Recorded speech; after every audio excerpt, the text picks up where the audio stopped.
खबरों के निष्पक्ष विश्लेषण के लिए सब्सक्राइब करें Jantantra TV and press the bell icon.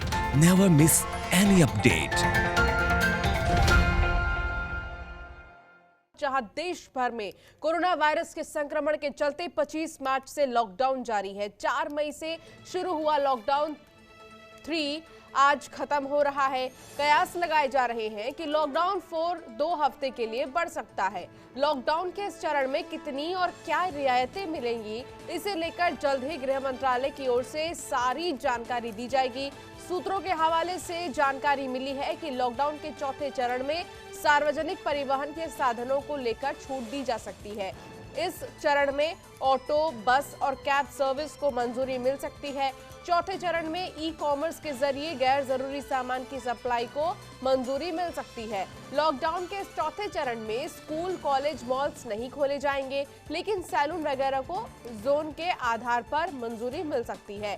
हालांकि कंटेनमेंट जोन में इस पर भी पाबंदी होगी, तो वहीं नॉन कंटेनमेंट जोन में ऑफिस में लोगों की संख्या 33 से बढ़ाकर 50% की जा सकती है। खबर यह भी है कि देश के 30 जिलों में सख्त लॉकडाउन जारी रह सकता है। ये वो इलाके हैं जहां कोरोना ने सबसे ज्यादा तबाही मचाई है।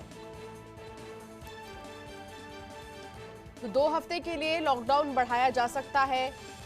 इस चरण में ऑटो, बस और कैब सर्विस को मंजूरी मिल सकती है और साथ ही कंटेनमेंट जोन में पहले की तरह ही पाबंदियां जारी रहेंगी।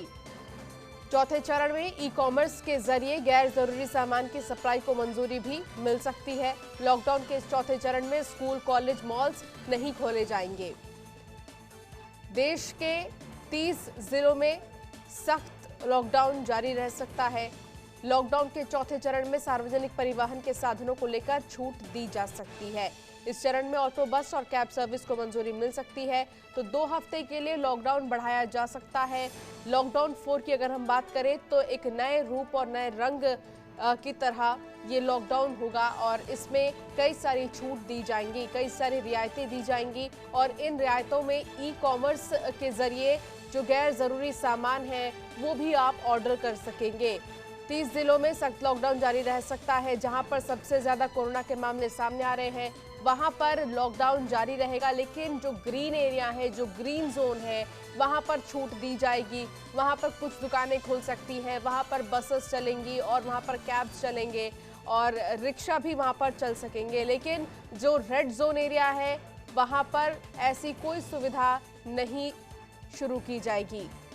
वहां पर पाबंदी रहेगी हर चीज में। रेड जोन एरिया की अगर हम बात करें तो 2 हफ्ते के लिए लॉकडाउन बढ़ाया जा सकता है। लॉकडाउन के चौथे चरण में सार्वजनिक परिवहन के साधनों को लेकर छूट दी जा सकती है। इसी के साथ इस चरण में ऑटो, बस और कैब सर्विस को मंजूरी भी मिल सकती है।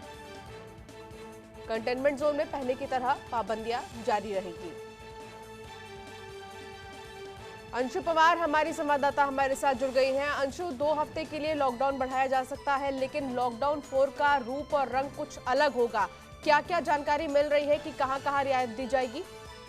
बिल्कुल अंशिका, जिस तरह से देश में 53 दिन का जो लॉकडाउन था उसकी मियाद आज खत्म होने जा रही है और जिस तरह से प्रधानमंत्री नरेंद्र मोदी ने संकेत दे दिए थे अपने संबोधन में कि लॉकडाउन का जो चौथा चरण है वो भी देश को झेलना पड़ सकता है। तो ऐसे में अब जो कयास हैं वो ये लगाए जा रहे हैं कि लॉकडाउन का जो चौथा चरण होगा उसमें किस तरह की रियायतें दी जा सकती हैं और किस तरह की छूट मिलेगी। इस पर नजर लगातार बनी हुई है कि किस तरह की गाइडलाइंस सरकार की तरफ से जारी की जाएंगी। फिलहाल जिस तरह से जानकारी मिल पा रही है उसमें ये सामने आया है कि जो भी कंटेनमेंट जोन्स होंगे उनमें सख्ती कायम रहेगी। ढील जो दी जाएगी वो ग्रीन और ऑरेंज जोन में दी जा सकती है, लेकिन जो केंद्र सरकार है वो इस बारे में जानकारी देगा कि कौन कौन से एरियाज हैं जिनको ग्रीन जोन की कैटेगरी में रखा गया है और किन जोन्स को रेड और ऑरेंज जोन की कैटेगरी में रखा गया है। महाराष्ट्र जो सबसे ज्यादा प्रभावित है उसकी अगर बात की जाए तो यहाँ पर बॉम्बे बहुत ज्यादा प्रभावित है, यानी कि मुंबई, औरंगाबाद, पुणे, पालघर, सोलापुर, नासिक और ठाणे, यहाँ पर भी काफी ज्यादा कोरोना के केसेस सामने आ रहे हैं और इसी को तो देखते हुए ग्रीन जोन है वहां पर रियायत दी जाएगी और जो रेड जोन एरियाज है वहां पर रियायत नहीं दी जाएगी। साफ तौर पर ये जानकारी आप हम तक पहुंचा रही हैं। और मैं ये भी आपसे जानना चाहूंगी कि ऑटो सेक्टर में कहां-कहां राहत दी जाएगी अंशु? अर्थव्यवस्था बेपटरी हो रही है, तो ऐसे में देखने वाली ये बात होगी कि सरकार किस तरह का फैसला लेगी कि किन पैरामीटर्स को ध्यान में रखते हुए ये रियायतें दी जाएंगी। डेफिनेटली जिस तरह से आप बोल रही थी कि कैब एग्रीगेटर्स को छूट दी जा सकती है, पब्लिक ट्रांसपोर्ट को भी अगर छूट देने की का फैसला सरकार की तरफ से लिया जाता है तो उसमें भी सोशल डिस्टेंसिंग और मास्क को अनिवार्य किया जाएगा। साथ ही साथ जानकारी आपने हम तक पहुंचाया अंशु, बहुत बहुत शुक्रिया इस तमाम जानकारी के लिए। खबरों के निष्पक्ष विश्लेषण के लिए सब्सक्राइब करें Jantantra TV and press the bell icon. Never miss any update.